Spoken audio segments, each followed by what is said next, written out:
To another lockdown workshop in our not so mobile cartoon studio. Today we are going to draw a vulture on a cactus with a searing hot sun in the background. Okay, you'll notice the paper is upright, which is otherwise known as portrait. The other way around is landscape, but we've got quite a long cartoon here, so we're going to start right at the top. And we're going to begin with the usual, and most of my cartoon characters, is a pair of eyes. If you've done the workshop before, you'll know what I'm talking about. If I'm not, just follow me as best you can. Here's a closer look. It's basically a circle with an almost complete circle next to it. And coming from there is a bit of a bent line there. It's a hook in the beak, which are perfect for what vultures need.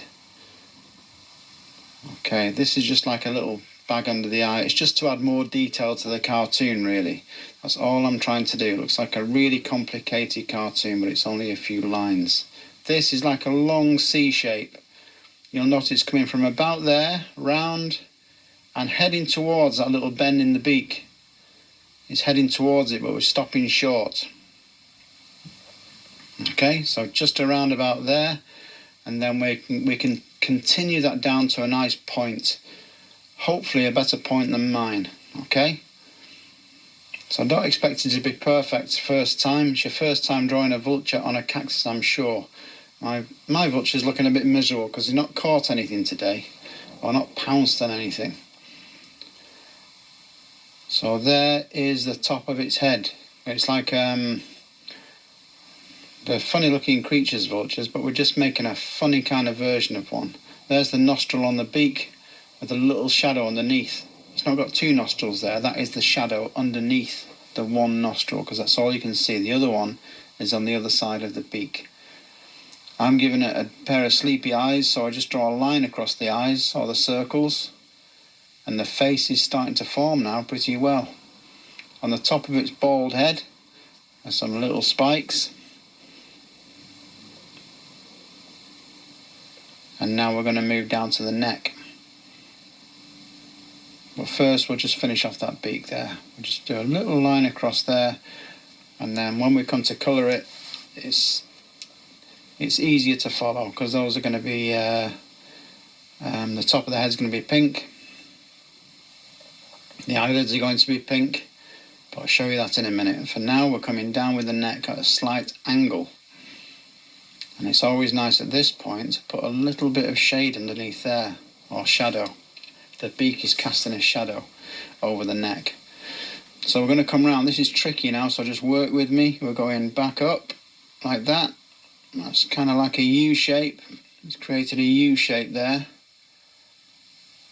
And we're going to not start from high up there. We're going to come down here, because we're going to continue it up in a minute. So that is a U shape as well. So we're getting to the centre of that neck, sort of neck's drooping down a bit, and then just curve around at the top. And this is why we didn't go too high up with that bottom line, is because now we can come up and follow that one as well. If you can do it all in one go, that's great, but just do it in stages like me if you like. This is the fun bit, just a little bit of a hairy neck, and little spikes on the side, and that's a fun detail. And it all adds detail to your cartoon, which when people look at it, they're a little bit blown away by the detail that you've got in there. Now this, it's like a little crest or some feathers around its neck, which could be quite tricky, but here's an easy way of doing it. Just that wobbly line there, around about that length, just overlapping a little bit of that neck. And these are just curly, spiky feathers. It doesn't really matter how detailed it is. I know I've done that really quickly, so if you want to pause it just to see how I did that, they're just little spiky lines, and you don't have to be too detailed at all, because from a distance, look, well, it'll make sense. It looks like it's breaking out of something at the moment, but it's going to be a white crest on its neck. On the top, we've got an M shape. Now the middle of that M is just above that little crest that we've drawn around the neck. It's got like a crest of feathers. And we're going to continue that M shape down. On the bottom of that is like some W shapes. Those are the bottom of the feathers. And then we can continue that line as well. So that's one wing. That's the feathers of one wing. His wings are hanging down, he's looking a bit desperate. There's nothing to eat in the desert. There's some more W shapes. That'll make sense in a minute when we come to colour. I hope I'm not going too fast for you. You can always pause it and go back. You're drawing this for the first time. I've drawn loads of times, so don't worry about getting it right. Now this is the tummy. Now it doesn't look as though this vulture's been short on food, and maybe it's just a lockdown. Who knows? Been stuck on his cactus, just eating whatever he can. So here's an easy way of drawing the feet, which are gripping onto the top of the cactus. M and an extra one on the end, so little M shapes again. I do like to draw with letters because it's the shapes you are familiar with. So here are some W shapes or U shapes to join those up. The other foot is on a slight angle, so we're just going to continue out from the bottom of his tummy there and back in that shape, and you can just see the other toes on the end there. So you can see he's perched on something, which is going to be our cactus. If you want to add a little bit of detail, there's some claws on the end, little V shapes, and that's kind of complete. If you want to put some little dots, like a slightly hairy tummy there, you can do. That's that wing continuing down on the other side. Starting to take shape. Interesting to see what yours are like. If you can, send your pictures in. I'd love to see them. Cookie Cartoonery on Facebook. So this is the cactus. It's the width of his feet, so he's sat on it nicely. And there he's going up in a big U shape. A nice shape of that cactus coming around. We've not drawn the tail on the vulture yet because I want to see where all these lines end up, because I'm not quite sure yet. It's all a bit random, and yours will be as well. It's not too planned out. So then we've got some sort of real casual dotty lines or marks coming down on that cactus. Just working their way down. There's the bottom part of the cactus. Now we can see where we want to go, want that tail to go. It's starting to see where we've got room for it now. There are some spikes. Why they choose to sit on cactus, I don't know. Can't be the most comfortable place to sit. There's some dots all the way around, all over the cactus, ready for you to colour. And now it's pretty obvious to me that we're missing a tail. It looks a bit off balance.